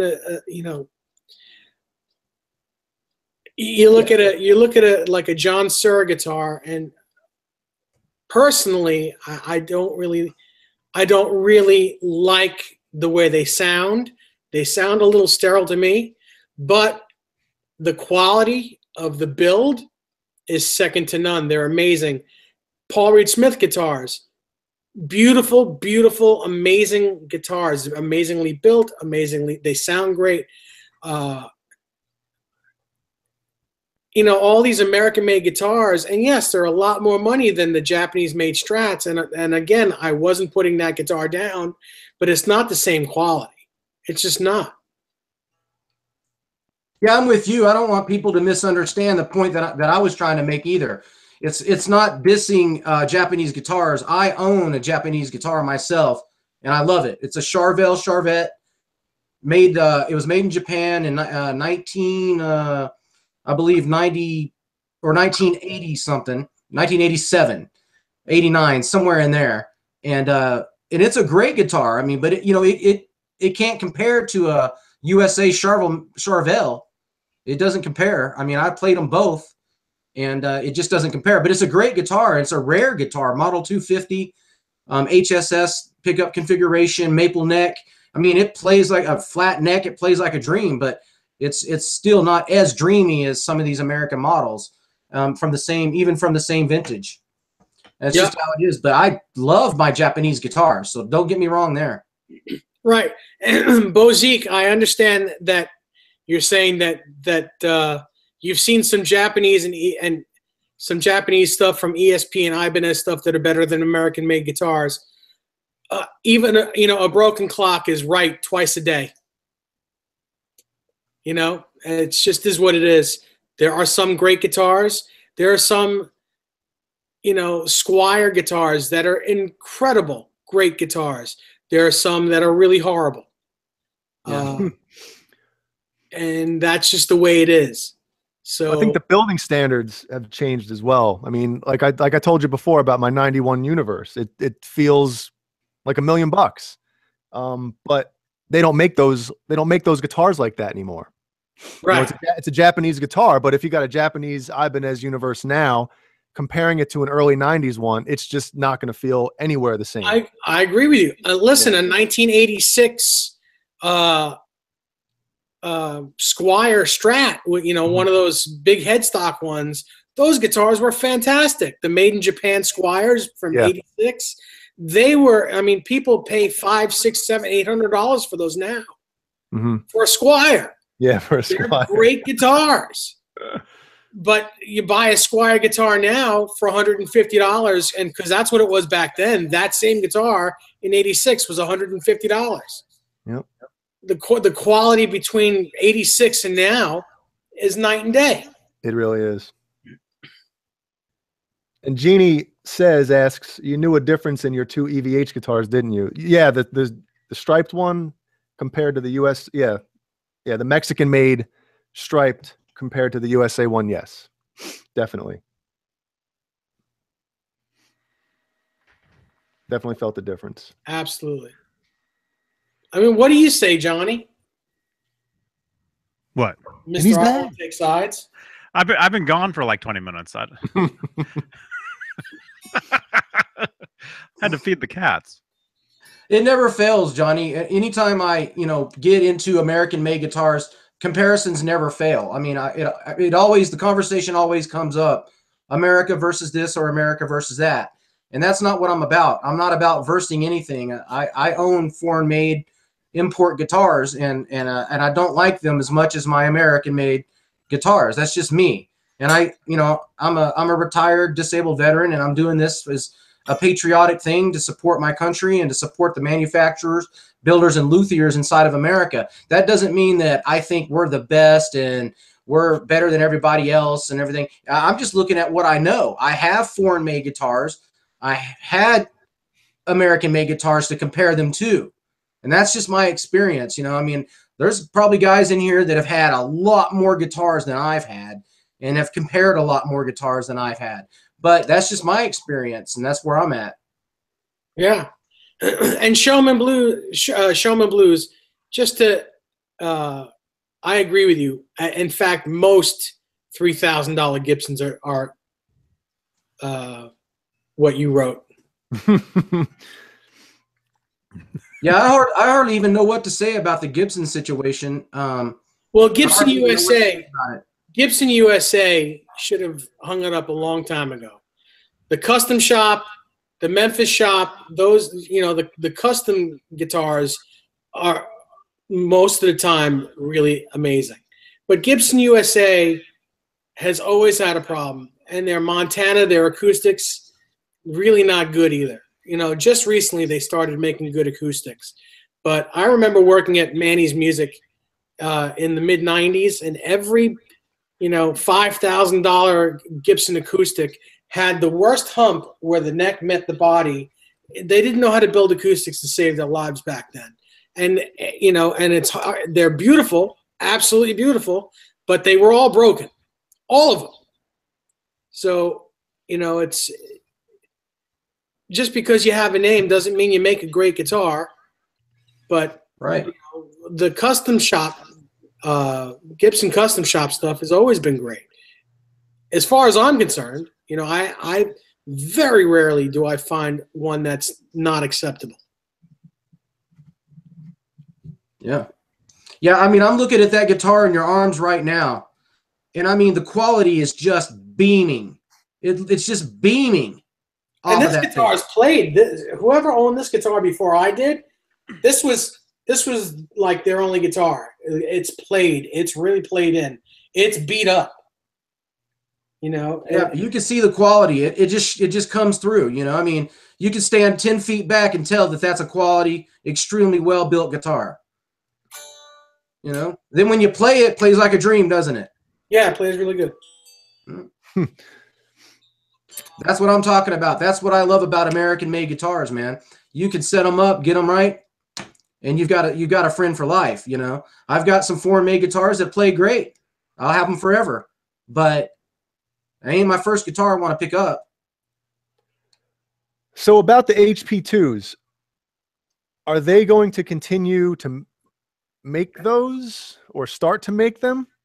Because I know all the ones that they have are old guitars, correct? From when they were making Eddies? You know, I asked that question again. I was reading something. I didn't listen. I'm sorry. I thought my microphone was on mute for a second. I was like, oh, I'm going to be out here moving my mouth and that's it. So the HP2s, they're all basically older guitars that when they were making Eddies and he left. And what I'm asking is, are they going to start making them? I don't know how. I really don't know how accurate that statement is. Because that's the story, correct? Or am I wrong on that? Depending on the day, yeah. They're saying the first 250 were, then they said the first 500 were, and they said, you know, a couple, you know, the first, you know, 50 or so were. Who knows? I don't know the truth because that story has changed several times. So all I know is that they're building the guitar. I have not put my hands on one, but I know people that have. They say that they're great guitars. They look fantastic. Yeah, somebody commented in the chat a little while ago saying they played one and it feels exactly the same as a. I'm sure. I think Craig probably said it, right?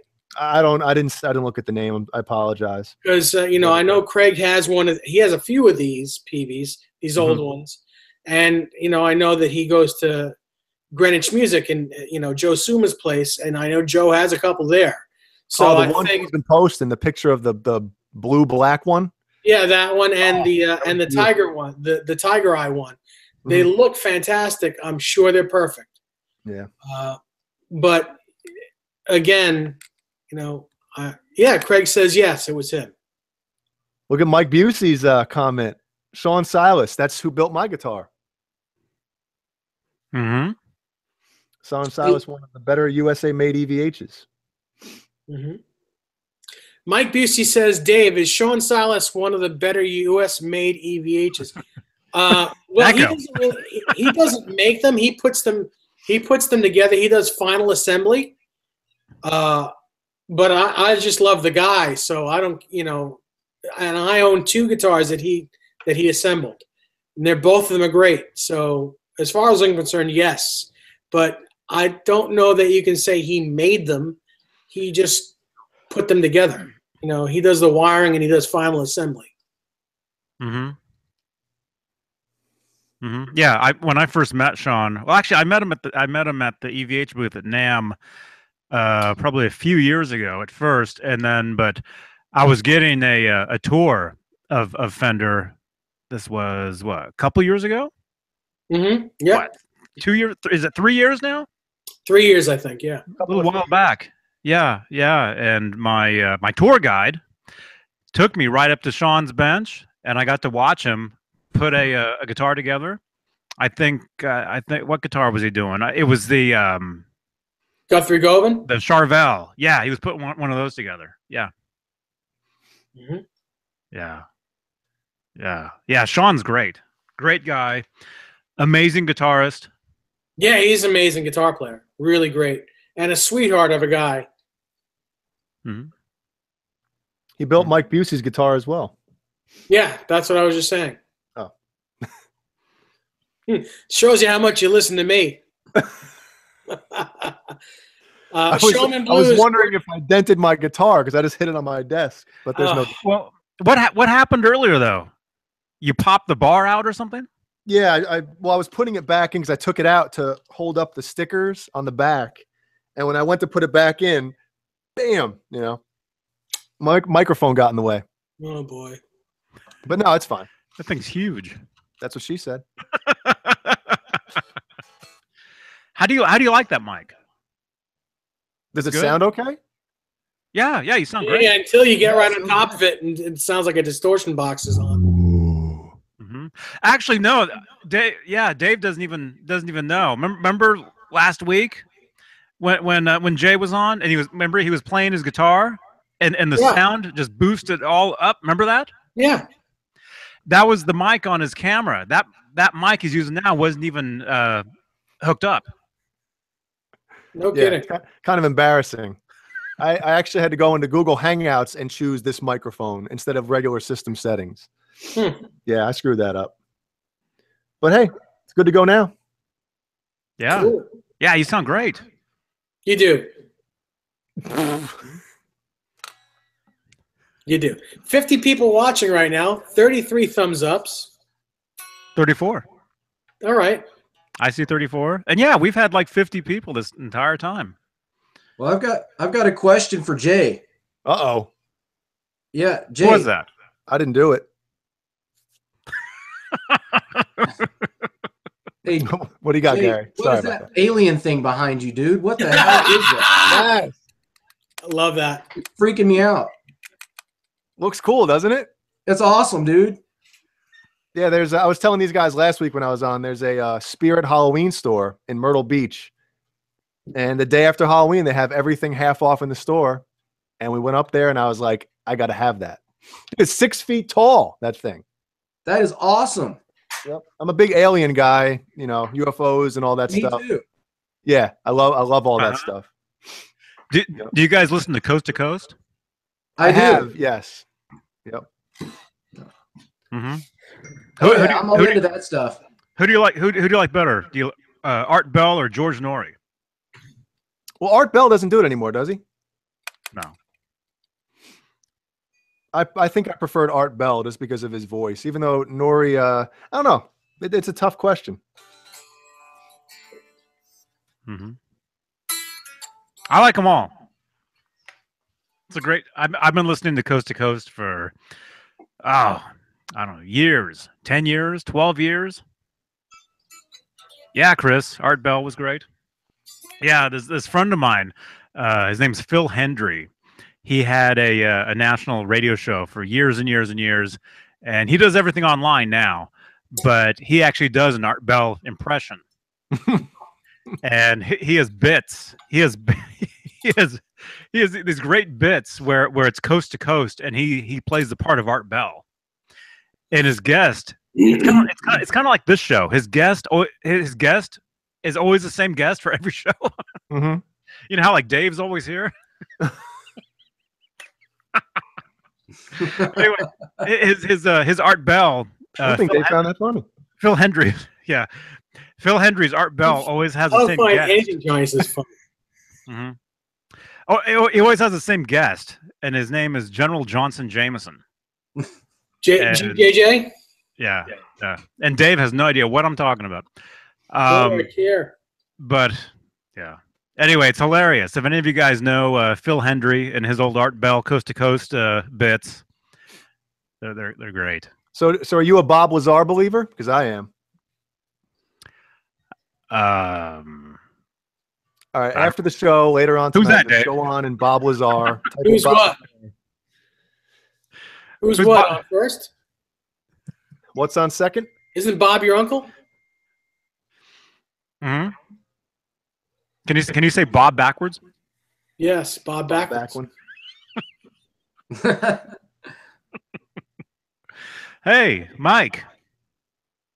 So who is your significant what?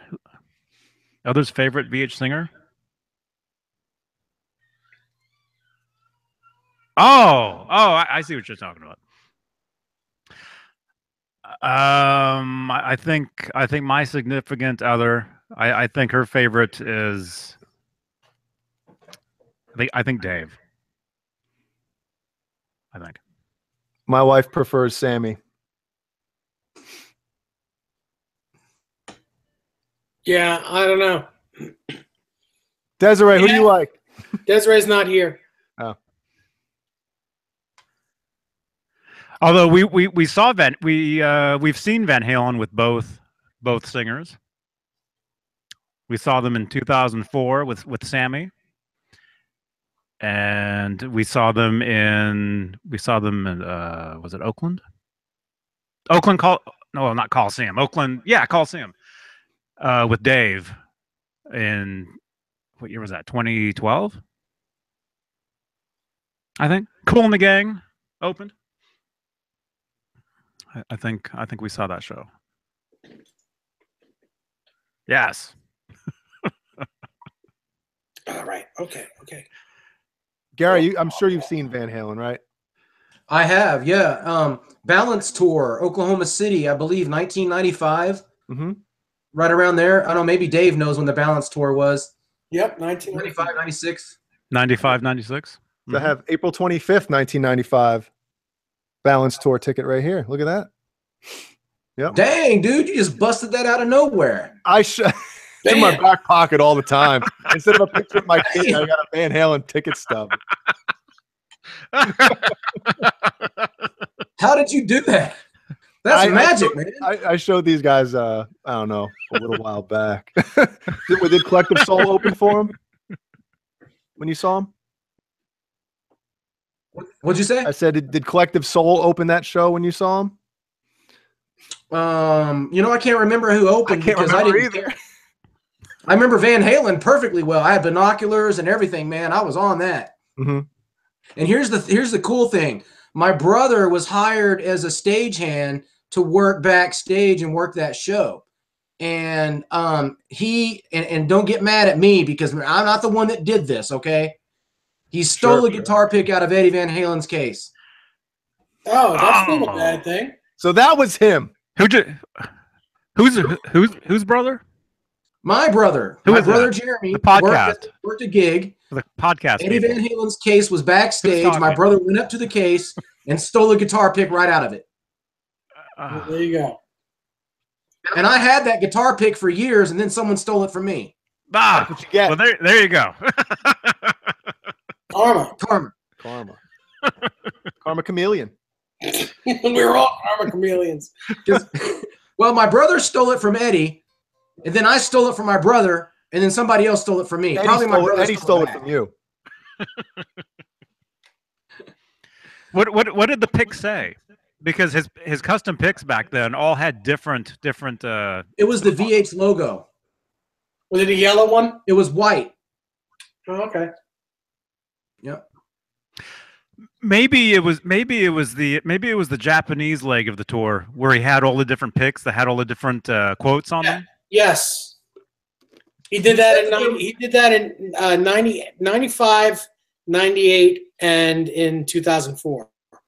After that, I don't think there were any more quotes. I have some of those picks. Mm-hmm. I have some of those in here. Hang on. Oh, not in here. My computer's on top of it. Reach into your back pocket. No. Doesn't it itch sitting on all those picks? Did you guys ever hear the story about the time I could have stole George Lynch's guitar? Oh. No. But wait, let me get my microphone. Hang on. Let's record this. Say something. Okay, this is true, though. This is true. I'm not kidding, man. I worked a show in Las Vegas backstage as a roadie for for the Drum Shop, which is a little music store in Las Vegas. They hired me to go out and work this show, you know, tape down cables and move things and carry gear or whatever. Well, I did that. And then after pretty much, you know, toward the end of the setting it up, I got to go meet the band in their dressing room. So here I am, 16 years old. I'm in the dressing room with Dawkin. They're all in there drinking, having a great time. I introduce myself. They say hi, whatever. I feel nervous because I'm a kid. They're crazy. So I decide I'm going to leave this room because these guys are nuts, laughing and cutting up and yelling and screaming. And did they offer you a glass of milk? So I had to leave. I went back to the stage, and when I did, I came up to by the exit door, and there was a guitar case open, and there was Mr. Scary, the Bones guitar for George Lynch, right next to the exit door, and there's nobody around. The stage is set up. Nobody's around, just me and this guitar, and I'm a rascally little kid, and I'm thinking, man, I could take this guitar, you know? This would be so easy. Truck's right out the door, exits here, nobody's watching. Just grab this guitar and go. That was the devil on my shoulder, but I got an angel on the other shoulder, see? I've been listening to Stryper tape over and over and over again. Back in those days, I was listening to Stryper. Got a bit of a Christian conscience. So that angel shoulder took over and said, no. You like that band. You like those guys. You leave that alone. And that's what I did. So you actually, you actually thought about it. Thought about it. You thought about it. The thing is, well, the thing is, if you would have taken that guitar, you never could have told anybody about it. No. Ever. No. Remember when somebody stole one of Steve Vai's guitars? More than one. There was a bunch of them. Remember there was a show, it was like a year ago or a couple years. Remember that? Yeah. We might have actually talked about it on here, I think. It was the mirrored gem, the one with the mirror face on it. Mm-hmm. There's a lot of guitars that were stolen, but just recently the mirrored guitar was stolen and given back. Did you guys hear about Peter Frampton got his 1954 Gibson back? Yep. But that was in a plane crash. Was it? Yeah. Wow. Yeah, it was like in a plane crash over Bolivia, and it was found mostly intact and was given back to him. Wow. How many years after? In the 70s it happened. And when did he get it back? A couple years ago. Oh, man, that is weird. Mm-hmm. Who was the guitar player that thought they had a guitar stolen and had like an article about it in Guitar World or Guitar for the Practicing Musician or whatever it was, and then a few months later found it under a couch or something in the studio or at their house? Who was that? Was that Dimebag Darrell or something? Or who that was? That was somebody. And they're like, my main guitar was stolen. Had this big interview about it, and then like it got updated a couple months later. It's like, I found it under my couch. Oops. Yeah. I don't know. Cocaine, a hell of a drug. Yeah, it is. Hey, you guys got a lot of thumbs up, man. I never get thumbs up like that. Jeez. 36, 37? That's par for the course. How many couches?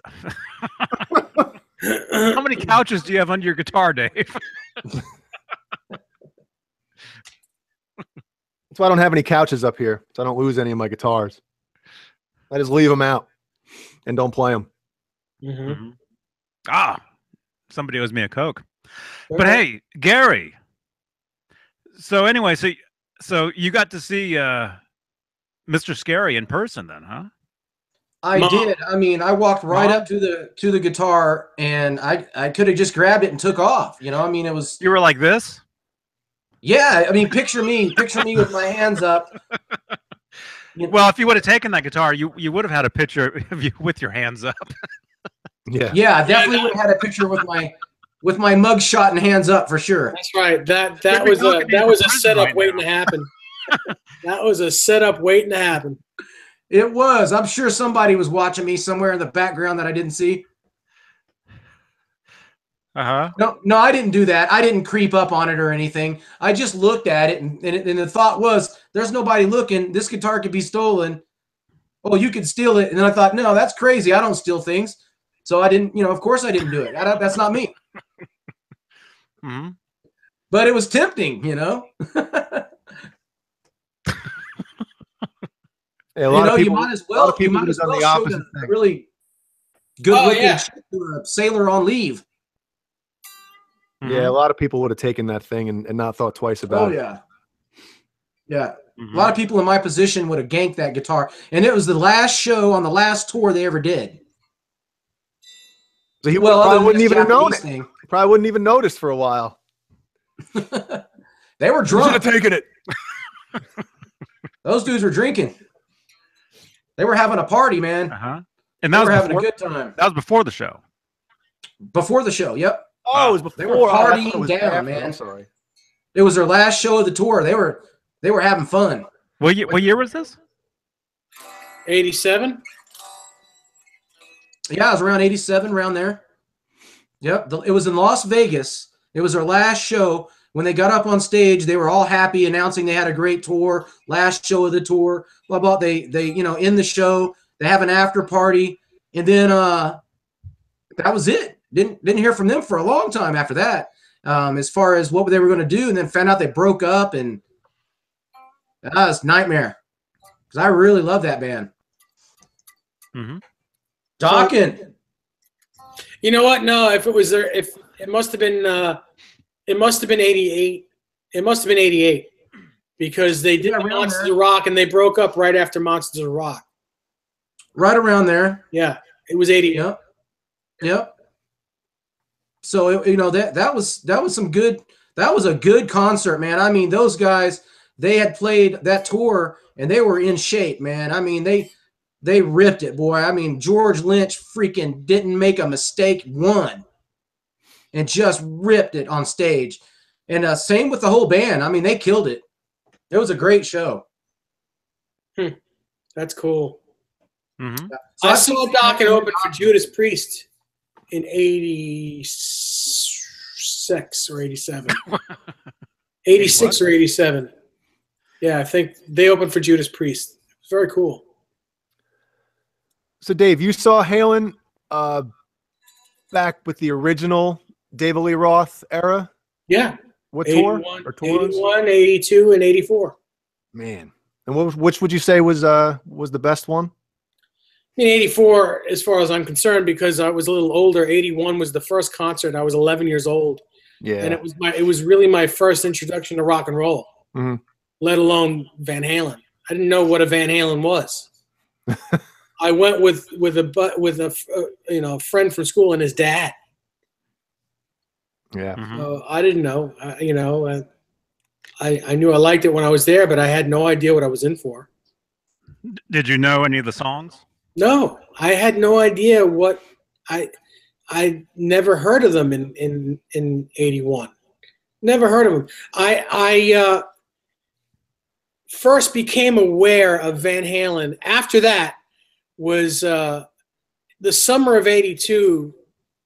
There was some of my friends had a summer party, and it was a female friend of mine who is now in a pretty big band of her own, like very well known around the world. So it was at her parents' house. I mean, we were 12. And the three records that I remember playing is Van Halen, Diver Down, AC/DC, Back in Black, and Rush 2112. And those three cassettes were played round and round, the whole party. So every time I'd hear what I now know is the song Secrets, I was like, man, I really like that song. What band is that? And they were like, Van Halen. Oh, I went to see Van Halen in 81, the year before. I had no idea that it was the same band. It was a different record. It was, I had no idea. And Dave, that's somebody just broke in. Yeah, I know. And that's when I first, realized that I liked this band. And at that point I started putting the VH logo on my notebooks. Mm-hmm. Those were the days. drawing all your favorite band's logos all over your school Yeah. books. Yep. Does anybody know if Van Halen's working on new music? I'm sure he's always working on new music, but as a band, I have no idea. So if everybody, this is for the people in the chat too. If anybody could go back in time and see one Van Halen era concert or year, or what album, which one would it be? Because I would have to choose either. If I were to choose Dave era, it would probably be either Fair Warning or 84. That's what I would think. That's what I would choose. It's cool. Anybody else? Because Dave, you already saw him, so you can't answer this. Yeah. You already did answer it, I guess. I saw them when the 5150 guitar was brand spanking new. With no 5150 on it, right? I can't remember. I just remember the headstock. Mm-hmm. I can't remember if it had 5150 on it or not. Hey, I got a question for Dave. Yep. Wait, I haven't answered yet. It's about Dimebag Darrell. What I understand, Dimebag was buried with one of Eddie's guitars, right? Which one was that? The original Bumblebee. That was the Van Halen 2 Bumblebee, the red, the black and yellow. This guitar right here, Oh, black and yellow. well, I thought it was the other one. That's the black and yellow one. Yes. Oh, wow. Gary, is that the guitar with the Kiss stickers on it? Yes. That's the Deane, his original Deane. The Deane from Hell or whatever? Yep. Gary, I've seen that guitar in person. They had that guitar in a display case at the NAMM show one year. And I took some real good close-up video. It's here on this channel of that guitar. Look at Howie. But also, I would like to go back in time and see this concert of Eddie playing this guitar. Oh, come on. I can't see. Ah. Hi, Desiree. There we go. I want to go back in time and see him playing that. What guitar is that? It's a white Strat with a humbucker in it. Oh, I have not seen Center. that photo, but I've seen that guitar. So that would have been back in the clubs. Now it's like 76. Yeah. Wow. Yes, Pris 46. There is a YouTube video of that exact same Van Halen show that I was at. 93, I saw Van Halen at the Orange County Speedway in Middletown, New York. And yes, there is a video of that. I was there, man. It was my first concert ever. And it was awesome. They opened up with Mine All Mine. It was good. Yeah. Yeah, the 93 summer tour Mm-hmm. of them opening with that tune. Yeah. There was something special about that tour and that summer. Because they were just totally on fire. They were. And Yeah. that's the first time that you heard Unchained again. Mm-hmm. Mm-hmm. It was amazing. Right after Eddie's solo. Vince Neil band opened up. Steve Stevens. Yeah, that was a cool concert. That's true. So it looks like the general census is 84 and Fair Warning. Same thing. 84 and Fair Warning would be the two most popular. Well, That's when rock shows were rock shows, you know? how about this for a question? Not just Van Halen, but if you can go back and see any band at all, what would it be? Beatles for me. The Beatles. The Beatles. What year though? Because those shows, I've seen video of those shows, you couldn't even hear the music. All you heard was screaming. Screaming girls. I wish I was on the rooftop in 70. There you go, on the rooftop in 70. Hmm. That'd be perfect. Only problem is I wasn't born yet. I was just born. Man, that's such a great question. It would either have to be probably the Metallica and Justice for All tour or the 5150 tour. Those are my two favorites. You know. Mm-hmm. Hey, Pal Guitars, you just answered me that right there, man. Yeah. Oh wow. I would have loved to have seen the Police. I don't know. Synchronicity. Probably earlier. Probably one of the earlier maybe like the first album. How about Dutchie 5150 with Pink Floyd, the Wall tour? Not a Floyd fan?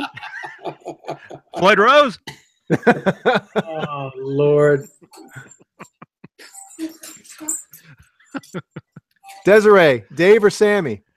Huh? Dave or Sammy? Not Dave Nesdall. Pick Sammy anytime. I don't. Yeah, Dave. Okay. Dave leave off. Yeah. Yeah. Oh yeah. We're not just walking team. The internet has ruined live music for us all. It's ruined all of us in general. I think the question was, who would you make it with first? Who would I Dave, make- Dave or Sammy? Who would I make it with first? Mm-hmm. That's a trick question. David Lee Roth now or Sammy now? Sammy now. Really? Yes, David Lee Roth just looks. Never mind. I was going to say Dave looks like Mr. Roper. Why? First of all, why would you answer anything about how any guy looks? What does it matter to you? Mr. Roper And he doesn't look like Mr. Roper. He looks like The other one. the doctor from what's Mr. Furley. He looks like Mr. Furley. No. What's his name from what's that space? Lost in Space. Lost in Space. The Yeah. doctor from Lost in Space. That always tried to sabotage everything. Yes. Mm-hmm. Oh, but Mr. Roper though, he had that smile. You know, Yeah, the Yeah, Captain cut- and the Canary.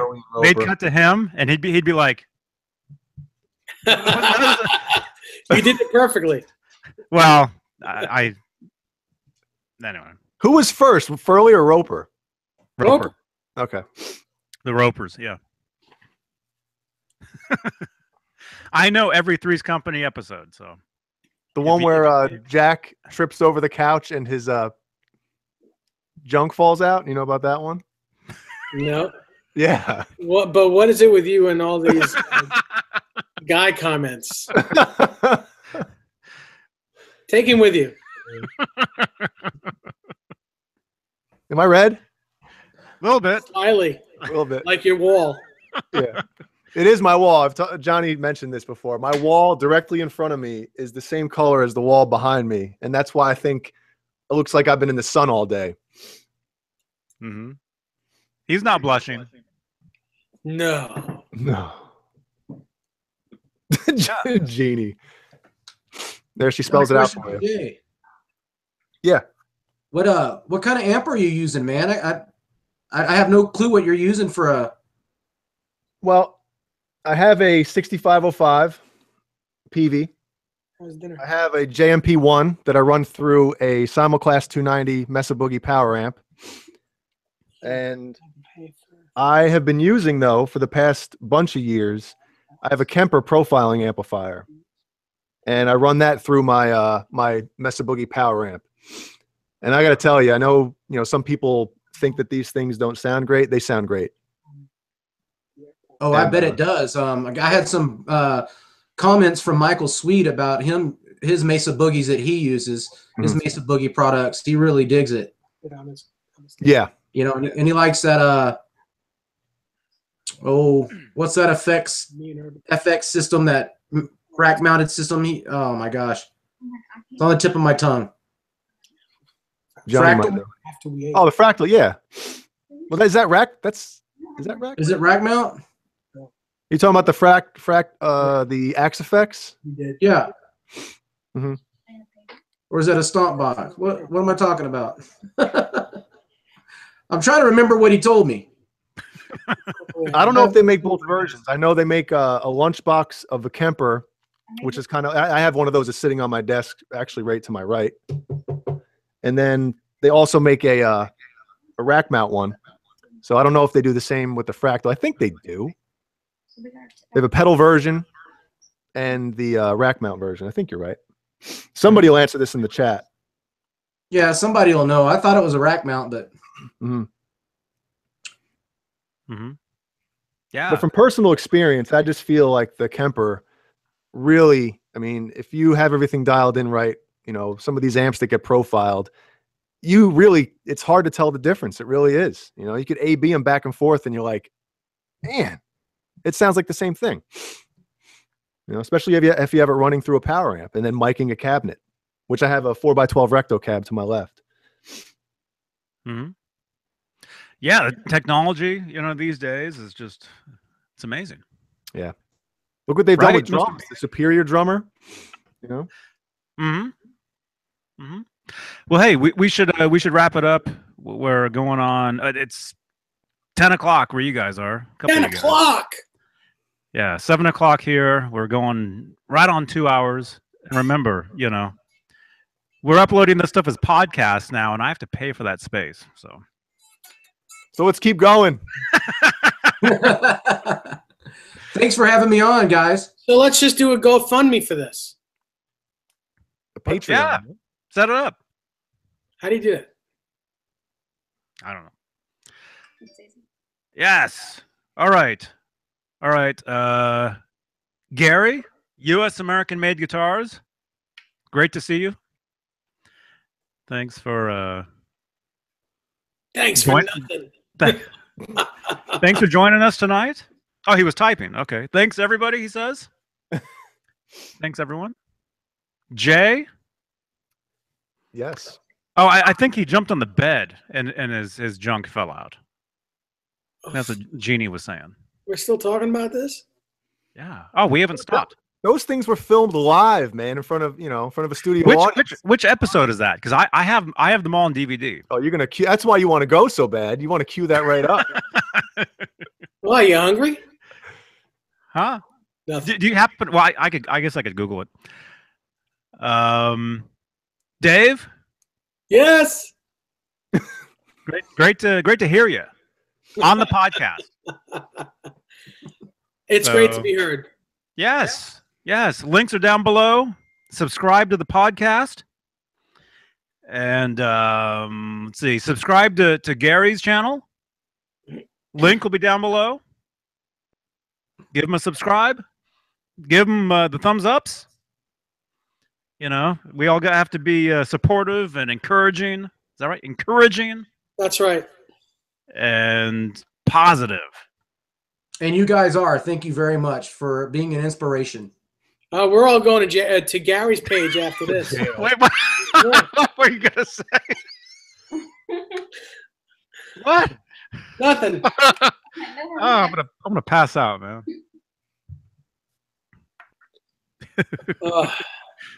I'm gonna Google Jack's junk. Showman says yes. Why not? Oh man, what was that movie? I loved that movie. Where he was it Hero at Large? Was that it? Where he played a superhero. He was an actor and he played like a superhero, like in TV or something, or a movie. But he actually put on the tights and went and fought crime late at night. You guys remember that movie? Nope. No. Never saw it? Hero at Large. Check out. Look that up on YouTube. Might see the trailer. I think we need to get 3 more thumbs ups. Let's get 40. I'm at 38. Oh, well, look at that. Let's get 41. Let's get 1,000. Okay. All right. Gary, it was a pleasure meeting you. Jay, it was awesome, man. You guys are so knowledgeable. I appreciate everything. Not me. Don't include me in that knowledgeable thing. That's why I've been following these guys and paying attention to them for a while, is because I've learned so much just watching them as well. So Yeah, I told Johnny he should change the name of his show to something like Beyond Geeky TV. Oh, someone's got to get that. Beyond the geeky.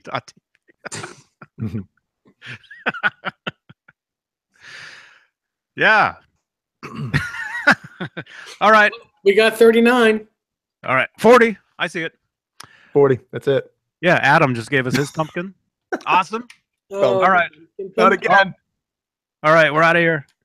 Thanks for watching, for listening. Again, subscribe to the podcast. You can follow me over on SoundCloud. And it's a lot of fun. And look for this stuff to be up on iTunes shortly. And Shirley. All right. Don't call me Shirley. Sorry. All right, everybody. Gary, what's your website, real quick? USAmericanMadeGuitars.com. Jay, what's your website? JohnnyBeane.tv. Dave, where's your thumbkin? Yeah, thumbkinusa.net. .nut. All right. See you guys. See you guys Friday. Bye.